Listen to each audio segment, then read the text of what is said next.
ကဲဒီညတော့အင်မတန်မှသနာစရာကောင်းတဲ့ကောင်းလေးတစ်ယောက်ကို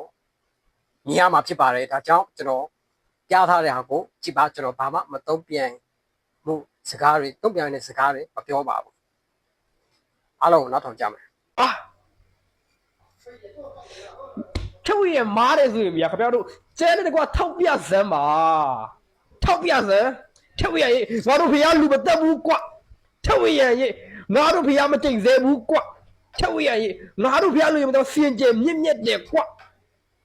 အဲ့ဒီနေရာမှာယေရှုကစင်ကြယ်နေလို့တော့ခင်ဗျာထဲဝင်ရန်ကိုစေးနေတာစင်ကြယ်မှုမရှိတဲ့ကောင်ကျုပ်ကစင်မစင်ကြယ်ဘူးဗျာအောက်တန်းကြတယ်ဗျာအထက်တန်းမကြဘူးဗျာပလီပလာမညီမညာပြောတယ်ဗျာ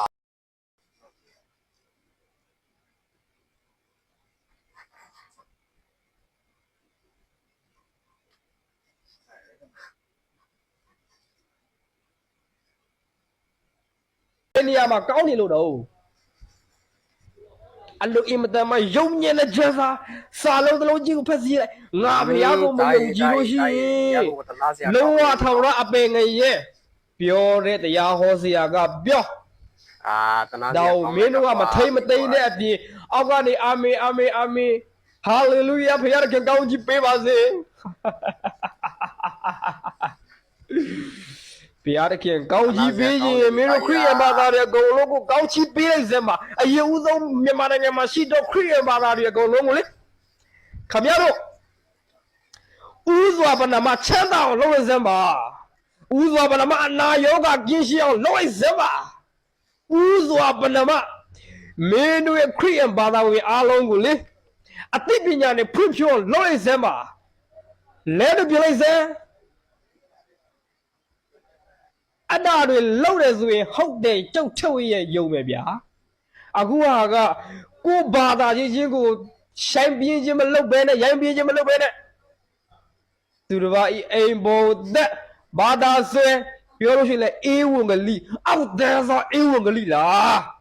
အောက်တန်းစားအေးဝင်ကလေးလားအဲ့ဒီနောက်ကပတ်တော့ကငမူးမယူအောက်တန်းစားရေးထားတဲ့ဂျက်အလက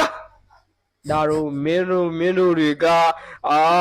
ဘဝကြီးမှတ်ပြီးတော့ကိုးကွယ်နေတာယေရှုဘုရားငါ့ကိုကောင်းကင်ကြီးကလေးလာချီဆောင်တော့မယ်တကယ်မှန်တယ်ဆိုရင်ဘယ်နှကောင်လောက်အချီခံပြီးပြီလဲကျမ်းစာထဲမှာလာမပြောနဲ့နော်ကျမ်းစာထဲမှာဘုရားတကယ်ချီတော်တာမပြောနဲ့အခုလက်တွေ့ဘယ်သူချီခံပြီးပြီလဲမင်းတို့အခုပြောဒေးဗစ်လားတို့လားစံတိုးလားဟိုအပြောချိုနဲ့ဟိုအောက်တန်းစားဆရာမတွေလားဟမ်မင်းတို့ခရစ်ယာန်ထဲမှာဘယ်သူချီသွားပြီလဲအချီခံပြီးပြီလဲပြောနိုင်ငံတော်တည်လူနိပြီ